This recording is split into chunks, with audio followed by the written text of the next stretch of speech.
tool that God's going to use to impact the world. Whatever breaks your heart or makes you angry is your who. Those are your people or the thing that God has called you to fix. You will never find meaning until you find a problem to fix. Meaning comes out of solving a problem. So if it's, I hate it when it's bad worship and people are just standing there, and I love to say, right? So your meaning comes out of playing, or your meaning comes out of releasing the glory of God so that people can encounter the presence.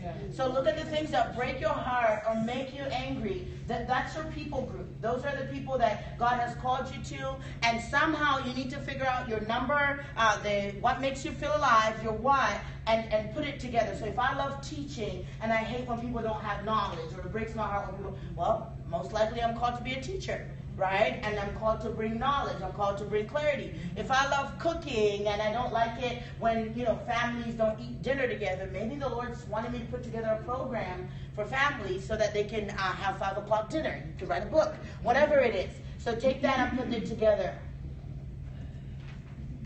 All right. We're almost there. We were made in the image of God, and our God is calling us to bring solutions to a dying world. So God didn't just call us to make money, He called us to make solutions, right? So part of what He's putting in us and what He's wanting to bring out of us, yes, the icing in the cake is going to come, which is the comfortability and all that other stuff, but it's to create solutions for the world.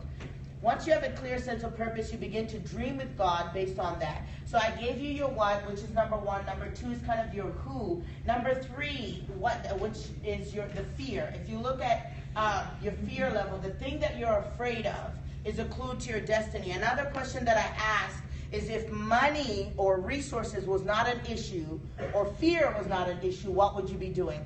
Because what stops most people is either fear, resources, meaning a lack of training, or money. If those things were not an issue, your answer is who you are.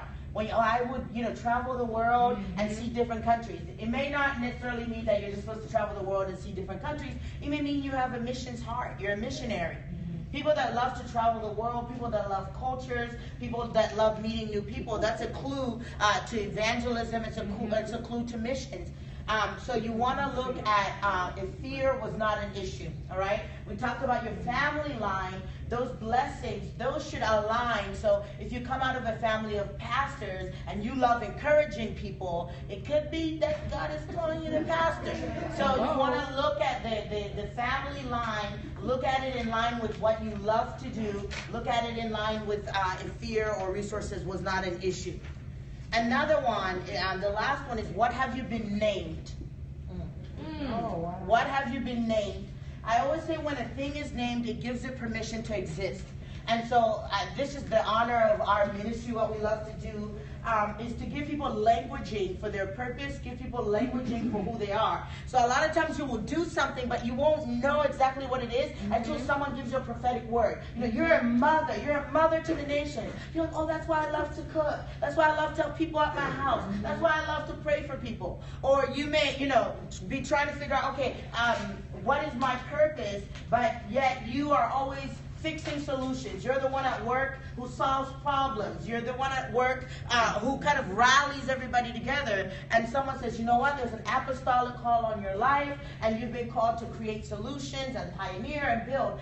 The languaging now gives purpose to what you've been going through. So when we say, what have you been named, you want to look at the prophetic words over your life. What are the prophetic words over your life? What have people said about you? You're going to be a great this. God is calling you to this. And people will say, when I coach them through this, they'll say, well, I've never received a prophetic word. Because there's some people like that. So then I'll say, well, what do your friends say? Or what do your friends come to you for? What do they say? Oh, Faith is good at counseling. Faith is good at talking. Faith is good at, you want to figure out what do your friends normally say about you, or what do they come to you for. So you look at the prophetic words over your life, you look at what family and friends have said, but also what God has said to you. There's some things that God gave you as a little child. There are dreams that you have. And a lot of times when life is going, we tend to bury those or overlook those, but they were God's heart from the beginning. So sometimes you need to go back to the beginning and say, what has God been saying to me all along? Once you put all those 4 things together, 5 things, you'll see a theme. from, you know, your family line to what God has said to the thing that you're really afraid of to what makes you feel alive. And that theme is clarity to your purpose. So hopefully that was helpful. Was that helpful? Yes. That's what my good. That's what my assignment was, to just kind of give clarity to that and speak into that. But we will pray for you guys and just kind of release that over you. But I'm a teacher, and it looks like it's that kind of setting. Anybody who has questions? Is that okay? I want to take some questions. Anybody has purpose, vision, anything that I shared?